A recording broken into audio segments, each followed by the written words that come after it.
Once upon a midnight dreary, while I pondered, weak and weary, over many a quaint and curious volume of forgotten lore, while I nodded, nearly napping, suddenly there came a tapping, as of someone gently rapping at my chamber door. "'Tis some visitor," I muttered, tapping at my chamber door. "Only this and nothing more."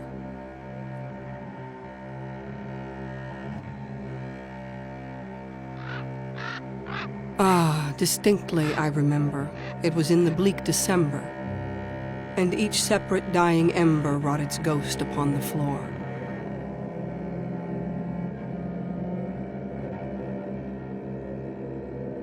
Eagerly I wished the morrow. Vainly I had sought to borrow from my books surcease of sorrow, sorrow for the lost Lenore, for the rare and radiant maiden whom the angels name Lenore, nameless here forevermore.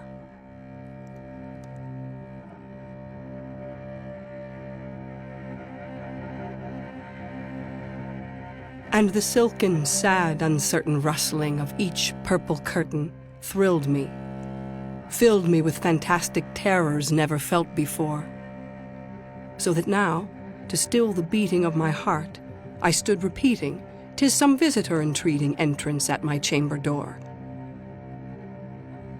Some late visitor entreating entrance at my chamber door. This it is, and nothing more.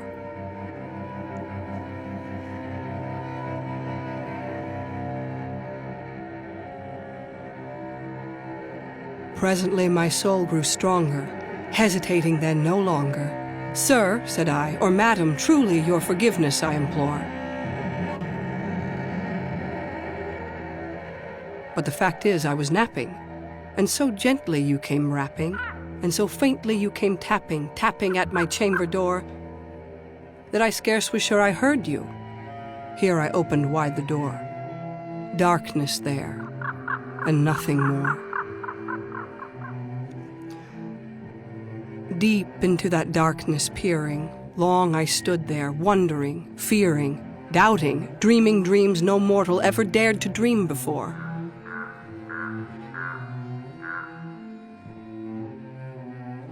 But the silence was unbroken, and the stillness gave no token. And the only word there spoken was the whispered word, "Lenore." This I whispered, and an echo murmured back the word, "Lenore." Merely this and nothing more.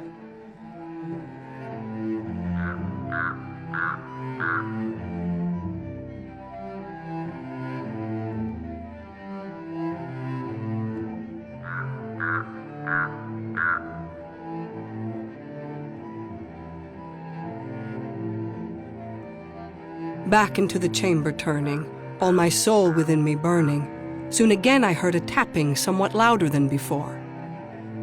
"Surely," said I, "surely that is something at my window lattice. Let me see then what thereat is, and this mystery explore. Let my heart be still a moment, and this mystery explore. 'Tis the wind and nothing more."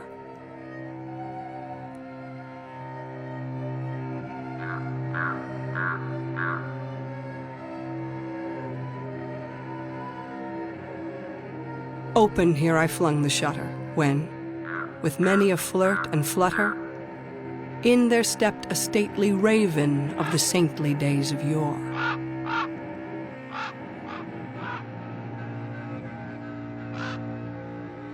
Not the least obeisance made he, not a minute stopped or stayed he,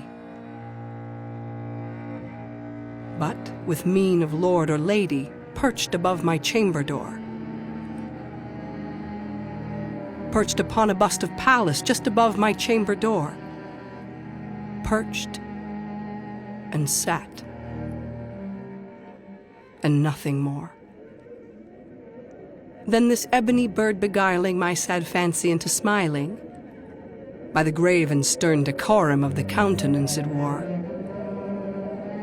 Though thy crest be shorn and shaven, thou, I said, art sure no craven, ghastly, grim, and ancient raven wandering from the nightly shore.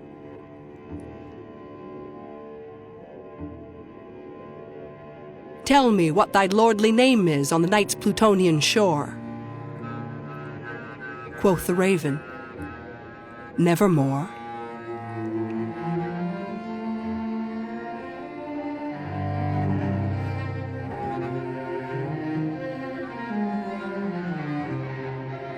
Much I marveled this ungainly fowl, to hear discourse so plainly, though its answer little meaning, little relevancy bore.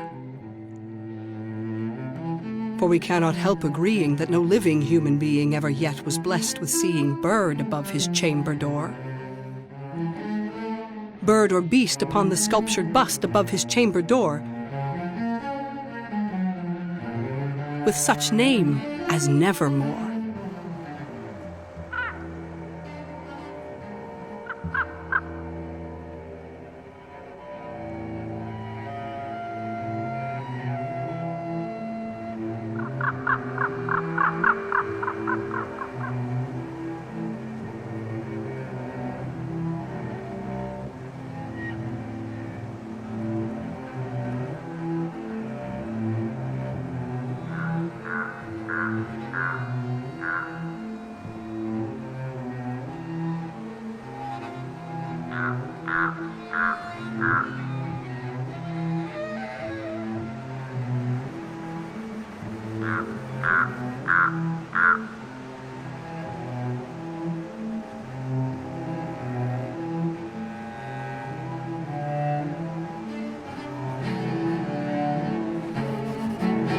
But the raven, sitting lonely on the placid bust, spoke only that one word, as if his soul in that one word he did outpour. Nothing farther than he uttered, not a feather than he fluttered, till I scarcely more than muttered, other friends have flown before. On the morrow he will leave me, as my hopes have flown before. Then the bird said, nevermore.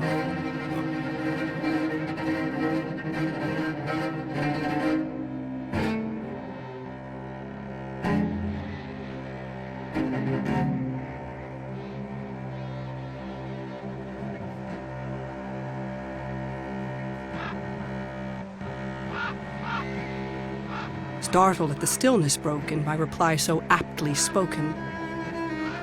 Doubtless, said I, what it utters is its only stock and store, caught from some unhappy master, whom unmerciful disaster followed fast and followed faster, till his songs one burden bore,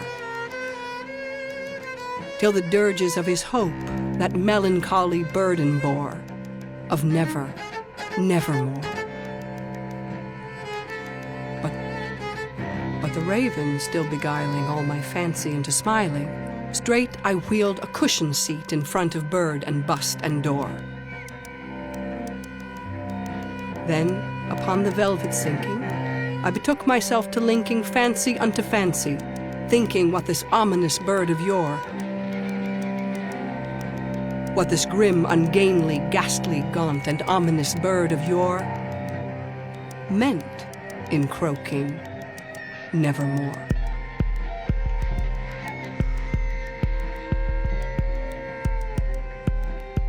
This I sat engaged in guessing, but no syllable expressing to the fowl, whose fiery eyes now burned into my bosom's core. This and more I sat divining, with my head at ease reclining on the cushion's velvet lining that the lamplight gloated o'er, but whose velvet violet lining with the lamplight gloating o'er she shall press, nevermore.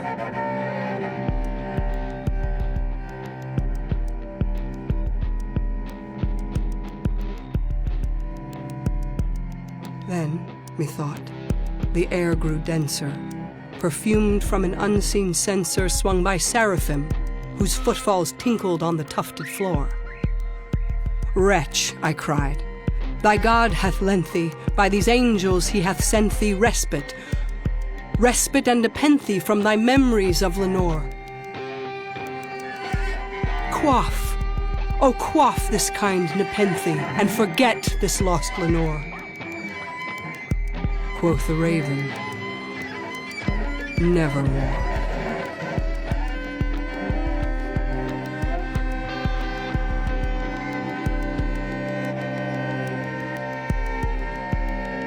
Prophet, said I, thing of evil, prophet still if bird or devil. Whether tempter sent or whether tempest tossed thee here ashore, desolate yet all undaunted, on this desert land enchanted, on this home by horror haunted, tell me truly, I implore, is there balm in Gilead? Tell me, I implore. Quoth the raven, nevermore.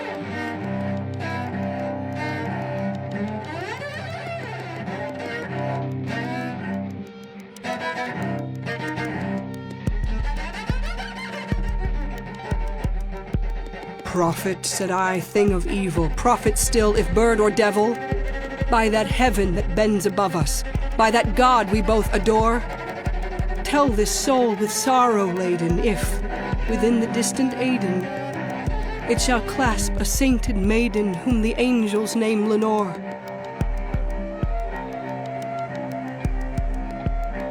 Clasp a rare and radiant maiden whom the angels name Lenore.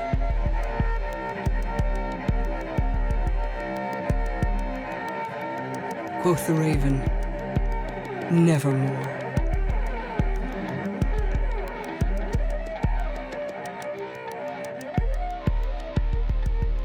Be that word our sign of parting, bird or fiend, I shrieked, upstarting. Get thee back into the tempest and the night's Plutonian shore.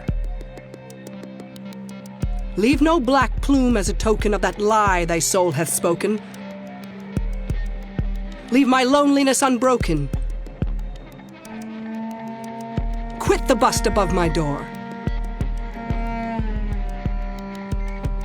Take thy beak from out my heart, and take thy form from off my door.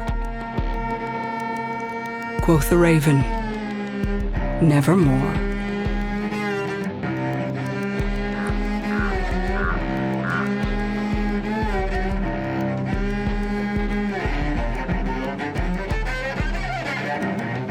And the raven, never flitting, still is sitting, on the pallid bust of Pallas just above my chamber door. And his eyes have all the seeming of a demon's that is dreaming, and the lamplight o'er him streaming throws his shadow on the floor. And my soul from out that shadow that lies floating on the floor shall be lifted nevermore.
nevermore.